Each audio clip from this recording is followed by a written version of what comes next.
ಇನ್ನು ರಾಜ್ಯ ಸರ್ಕಾರದಲ್ಲಿ ಸದ್ದಿಲ್ಲದೆ ಆಂತರಿಕವಾಗಿ ಶಕ್ತಿ ಪಾಲಿಟಿಕ್ಸ್ ಕೂಡ ಮುಂದುವರಿತಾ ಇದೆಯಂತೆ. ಸದ್ದಿಲ್ಲದೆ ಶುರುವಾಗಿದೆಯಂತೆ ಶಕ್ತಿ ಸಾಬೀತುಪಡಿಸುವ ಕಾರ್ಯತಂತ್ರ. ಸರ್ಕಾರದಲ್ಲಿ ಆಂತರಿಕವಾಗಿ ಮುಂದುವರೆದಿದೆ ಶಕ್ತಿ ಪಾಲಿಟಿಕ್ಸ್. ಸದ್ದಿಲ್ಲದೆ ಶುರುವಾಗಿದೆ ಶಕ್ತಿ ಸಾಬೀತುಪಡಿಸುವ ಕಾರ್ಯತಂತ್ರ. ಕುರ್ಚಿಗಾಗಿ ಸಿಎಂ ಬಣ ವರ್ಸಸ್ ಡಿಸಿಎಂ ಬಣದ ನಡುವೆ ಕಾದಾಟ ಮುಂದುವರೆದಿದೆ. ಆಂತರಿಕ ಸಂಘರ್ಷ ಮುಂದುವರೆಸಿರುವಂತಹ ಸಿಎಂ ಆಪ್ತ ಸಚಿವರು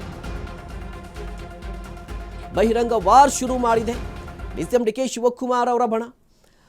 ಸದ್ದಿಲ್ಲದೆ ಸಿಎಂ ಕುರ್ಚಿ ಕಾಳಗ ಕೂಡ ಕಾಂಗ್ರೆಸ್ನಲ್ಲಿ ಶುರುವಾಗಿದೆ ಅಂತ ಹೇಳಿ.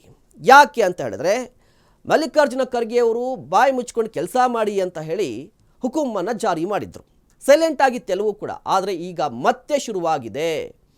ಯಾವ ರೀತಿಯಾಗಿ ಅಂತ ಹೇಳಿದ್ರೆ ಬಾಲಕೃಷ್ಣ ಅವರ ಡಿಸಿಎಂ ಡಿಕೆ ಶಿವಕುಮಾರ್ ಅವರು ಮಾತನಾಡಿದ್ದು, ಕುಂಭಮೇಳದಲ್ಲಿ ಸತೀಶ್ ಜಾರಕಿಹೊಳಿ ಅವರು ಸಿಎಂ ಆಗಬೇಕು ಅಂತ ಹೇಳಿಕೆಯನ್ನು ಕೊಟ್ಟು ಅವರು ಮನವಿಯನ್ನು ಮಾಡಿಕೊಂಡಿರುವಂಥದ್ದು, ಪೂಜೆಯನ್ನು ಮಾಡ್ತಾ ಇರುವಂಥದ್ದು, ಇಲ್ಲ 5 ವರ್ಷ ಸಿದ್ದರಾಮಯ್ಯವರೇ ಸಿಎಂ ಅಂತ ಹೇಳಿ ಡಾಕ್ಟರ್ ಜಿ ಪರಮೇಶ್ವರ್ ಅವರು ಮಾತನಾಡ್ತಾ ಇರುವಂಥದ್ದು. ಹೀಗೆ ಒಂದಿಷ್ಟು ಕುರ್ಚಿ ಕಾಳಗ ಕೂಡ ಶುರುವಾಗಿದೆ. ಇನ್ನು ಸತೀಶ್ ಜಾರಕಿಹೊಳಿ ಮಾದರಿಯಲ್ಲಿ ಜಿಲ್ಲಾವಾರು ಸಭೆಗೂ ಕೂಡ ಮುಂದಾಗಿದ್ದಾರಂತೆ. ಜಿಲ್ಲಾವಾರು ಸಭೆ ಶುರು ಮಾಡಿದ್ದಾರೆ ಡಿಸಿಎಂ ಡಿಕೆ ಶಿವಕುಮಾರ್.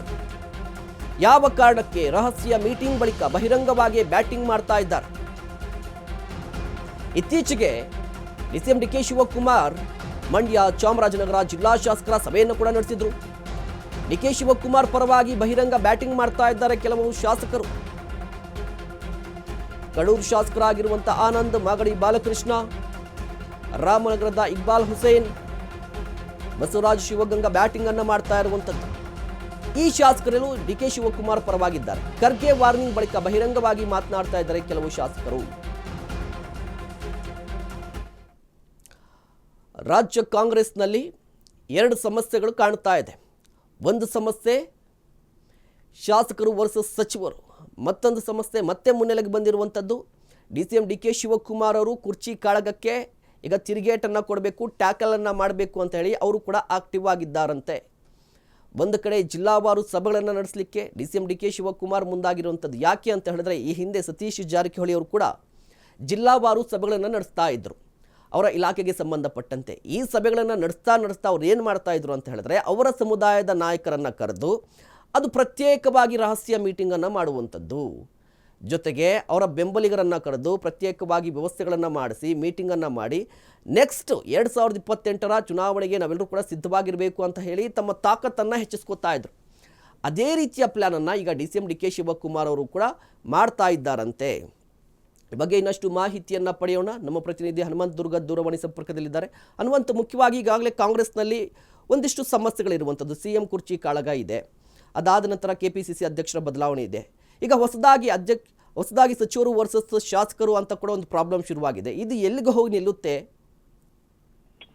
ಮಹೇಶ್, ಖಂಡಿತ ರಾಜ್ಯ ಕಾಂಗ್ರೆಸ್ನಲ್ಲಿ ಒಂದಷ್ಟು ಬಣ ಬಡಿದಾಟದ ಜೊತೆಗೆ ಅಧಿಕಾರ ಉಳಿಸಿಕೊಳ್ಳುವಂತಹ ಒಂದಷ್ಟು ಪ್ರಯತ್ನಗಳು ನಡೀತಾ ಇದೆ.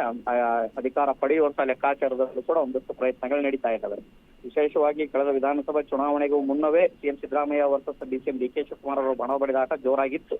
ಅದಾದ ಸರ್ಕಾರದ ನಂತರದಲ್ಲೂ ಅದು ಕಂಟಿನ್ಯೂ ಆಯಿತು. ಆದ್ರೆ ಅನೇಕ ಬಾರಿ ಹೈಕಮಾಂಡ್ ಒಂದಷ್ಟು ಬ್ರೇಕ್ ಹಾಕುವಂತ ಕೆಲಸ ಮಾಡಿದಾಗ್ಲೂ ಕೂಡ ಇಬ್ಬರು ಕೂಡ ಸಿಎಂ ಸ್ಥಾನದ ಆಕಾಂಕ್ಷಿ ಆಗಿರುವಂತಹ ಡಿಸಿಎಂ ಡಿಕೆ ಶಿವಕುಮಾರ್ ಅವರು ತಮ್ಮದೇ ಆದಂತಹ ಒಂದಷ್ಟು ಪ್ರಯತ್ನಗಳನ್ನ ಮಾಡ್ತಾ ಇದ್ದಾರೆ. ಅಥವಾ ಸತೀಶ್ ಜಾರಕಿಹೊಳಿ ಅವರಾಗಿರ್ಬೋದು, ಮತ್ತೆ ಕೆ.ಎನ್. ರಾಜಣ್ಣ ಆಗಿರ್ಬೋದು, ಮಹದೇವಪ್ಪ ಆಗಿರ್ಬೋದು, ಪರಮೇಶ್ವರ್ ಅವರಾಗಿರ್ಬೋದು, ಮುಂದಿನ ಸಿಎಂ ಬದಲಾವಣೆ ಅನಿವಾರ್ಯ ಆಯ್ತಾ ಆದ್ರೆ ಮುಂದಿನ ತಮ್ಮ ನಡೆನುಡಿ ಏನು ಅನ್ನುವಂಥದ್ರ ಬಗ್ಗೆ ಒಂದಷ್ಟು ಸ್ಟ್ರಾಟಜಿಗಳನ್ನ ಮಾಡ್ತಾ ಇರುವಂತದ್ದು. ಮಾಡುವುದ್ರ ಜೊತೆಗೆ ಅವರು ಕೂಡ ಜಿಲ್ಲಾವಾರು ಸಭೆಗಳನ್ನ ಆಯೋಜನೆ ಮಾಡುವಂತ ಕೆಲಸಗಳನ್ನ ಮಾಡ್ತಾ ಇದ್ದಾರೆ. ಅದೇ ಮಾದರಿಯಲ್ಲಿಗೆ ಡಿಸಿಎಂ ಡಿಕೆ ಶಿವಕುಮಾರ್ ಅವರು ಕೂಡ ಹಳೆ ಮೈಸೂರು ಭಾಗದಲ್ಲಿ ತಮ್ಮ ಶಾಸಕರ ಬೆಂಬಲವನ್ನು ಹೆಚ್ಚಿಸಿಕೊಳ್ಳುವಂತ ಒಂದಷ್ಟು ಪ್ರಯತ್ನಗಳನ್ನ ಮಾಡ್ತಾ ಇರುವಂತದ್ದು. ಆ ಕಾರಣಕ್ಕಾಗಿನೇ ಇತ್ತೀಚೆಗೆ ಚಾಮರಾಜನಗರ ಮಂಡ್ಯ ಭಾಗದ ಶಾಸಕರನ್ನ ಸಭೆ ಕರೆದು ಒಂದಷ್ಟು ವಿಶ್ವಾಸ ಗಳಿಸುವಂತ ಪ್ರಯತ್ನವನ್ನು ಮಾಡಿದ್ರು.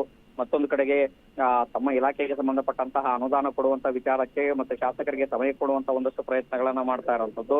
ಹೀಗೆ ತಮ್ಮ ಏನು ಸಂಖ್ಯಾಬಲ ಏನಿದೆ ಆ ಸಂಖ್ಯಾಬಲದ ವಿಶ್ವಾಸತೆಯನ್ನ ಹೆಚ್ಚಿಸಿಕೊಳ್ಳುವಂತ ಪ್ರಯತ್ನಗಳಲ್ಲಿ ಡಿಸಿಎಂ ಡಿಕೆ ಶಿವಕುಮಾರ್ ಅವರು ಮಾಡಿರುವಂತದ್ದು.